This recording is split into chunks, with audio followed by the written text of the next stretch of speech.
Siapakah di antara kalian yang rajin membaca Al-Quran? Agar kalian dapat membaca Al-Quran dengan baik dan benar, maka kalian harus memperhatikan tata cara membaca Al-Quran. Ilmu yang mempelajari tentang tata cara membaca Al-Quran dengan baik dan benar, yaitu ilmu tajwid. Belajar ilmu tajwid hukumnya fardu kifayah. Sedangkan membaca Al-Quran dengan menggunakan ilmu tajwid hukumnya adalah fardu ain. Untuk itu kalian harus belajar tentang ilmu tajwid. Membaca Al-Quran dengan baik dan benar merupakan suatu ibadah. Sedangkan membaca Al-Quran dengan tidak menggunakan ilmu tajwid maka akan berdosa. Salah satu hukum yang ada di dalam ilmu tajwid adalah hukum bacaan ro. Sudahkah kalian mengetahui apa itu hukum bacaan ro? Dalam membaca ayat-ayat Al-Quran harus sesuai dengan kaidah ilmu tajwid. Dengan menerapkan ilmu tajwid, bacaan kita menjadi fasih. Salah satunya adalah membaca huruf ro sesuai dengan ilmu tajwid. Cara membaca huruf ro yang sesuai dengan kaidah ilmu tajwid ada 3 macam. Yang pertama adalah dibaca tafhim atau tebal. Yang kedua dibaca tarqiq. Dan yang ketiga adalah jawazul wajhain.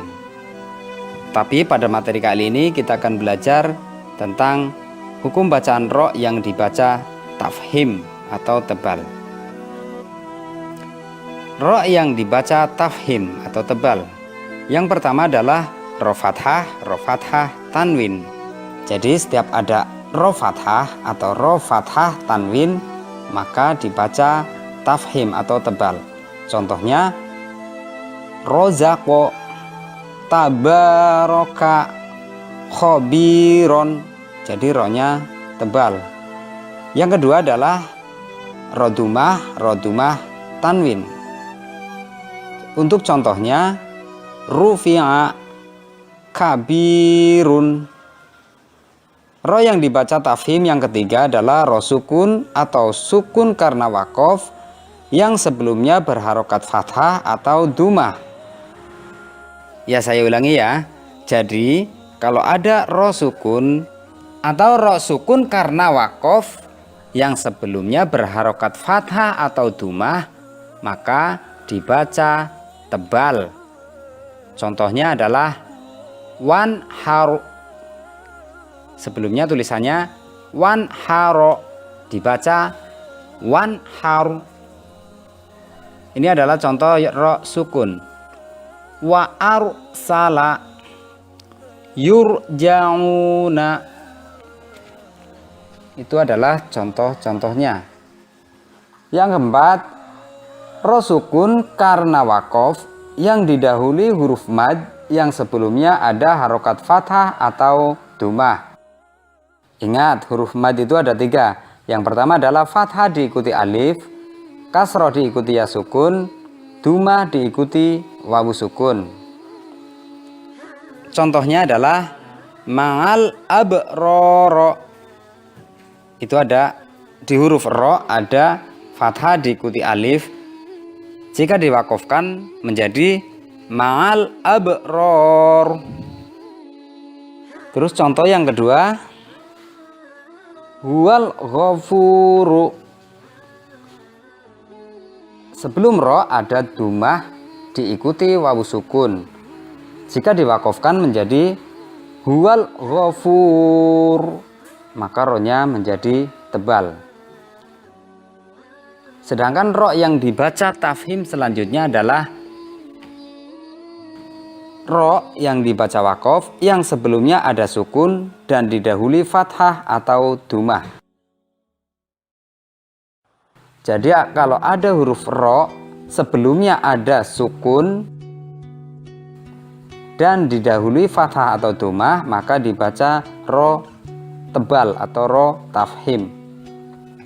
Contoh wal fajri, itu ada huruf jim yang disukun lalu ada huruf ro. Nah, cara membacanya adalah wal fajr. Jadi ro-nya atau bentuk bibir itu mencucu. Tahu mencucu apa enggak ini? Bentuk bibir itu lancip. Lancip. Pokoknya bentuk bibir dimonyongkan seperti itu. Contoh yang kedua, walayalin ngushrin. Kalau diwakofkan, ro-nya menjadi tebal. Walayalin ngusyu. Jadi seperti itu. Untuk ro yang tafhim selanjutnya adalah ro yang dibaca wakof yang sebelumnya didahului huruf isti'la sukun. Huruf isti'la itu ada 7, yaitu kha, win, shad, dad, ta, dha, qaf. Jadi kalau ada huruf ro yang dibaca wakof tetapi sebelumnya ada huruf isti'la sukun, maka dibaca tafhim atau tebal. Tadi huruf isti'la itu ada 7, yaitu kha, win, shad, dad, ta, dha, qaf. Contohnya, ainal qitri. Jika diwakofkan maka ro-nya menjadi tebal. Ainal qitr. Nah, ini ada to sukun, to itu huruf isti'la. Jadi membacanya seperti itu.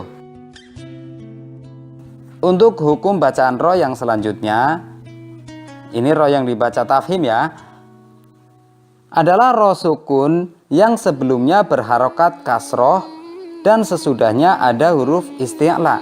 Jadi kalau ada ro sukun, sebelumnya ada harokat kasroh, tetapi sesudahnya ada huruf isti'la.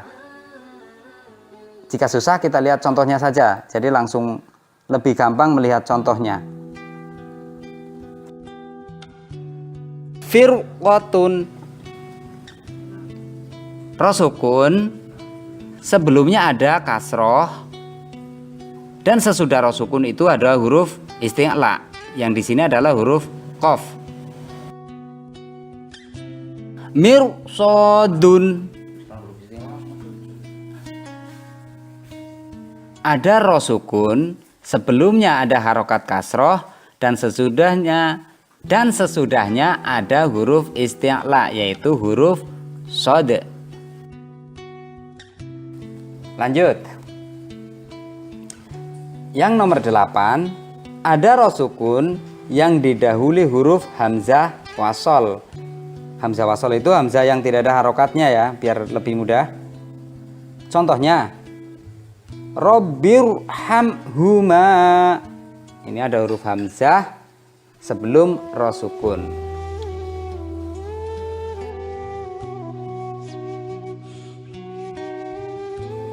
Demikian tadi materi untuk Al-Quran Hadis kelas 6 semester 1.